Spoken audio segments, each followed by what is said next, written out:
Should burning the Quran in public be against the law? Absolutely not. Absolutely I not. do not. It's not an activity I advocate, but it Mm. should not be. I mean, burning the Quran or burning the Bible or burning anything. You know, freedom of religion.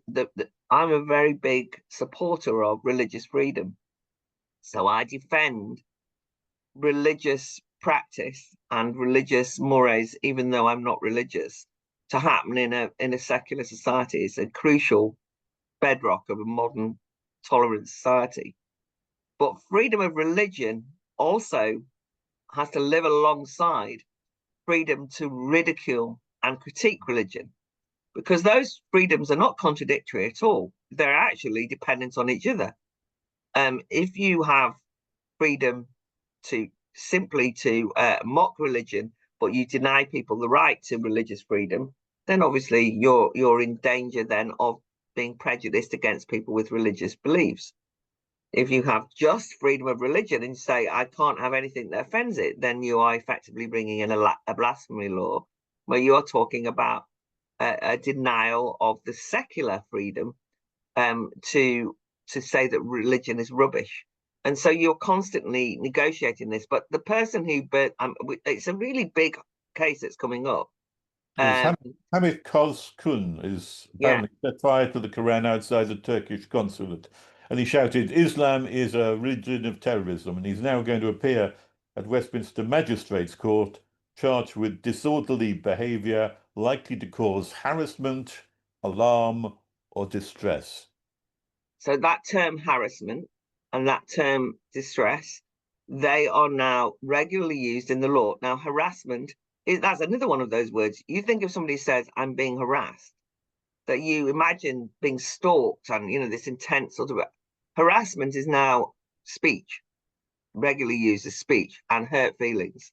Mm. Um, Workplace harassment, which we're discussing in the Lords at the moment, is that very broad definition that means that they want to protect you from harassment and they're effectively imposing speech codes on workplaces. Anyway, to go back to your case, it is going to be incredibly dangerous if this person is sent to prison, particularly because we know that there are huge sensitivities in relation to the particular religion of Islam, because we have had this very difficult situation over recent years, which is that we've had the rise of Islamism.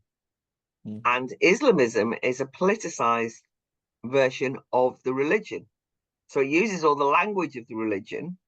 And so it's difficult, as I've just said. I support freedom of religion, and it's understandable that some people now associate Islam, the religion, with Islamist terrorism, with extreme form of religious practice that that in one interpretation could be seen to be completely anti-women, anti-gay, and so on and so forth, right? So there's kind of views, Yeah.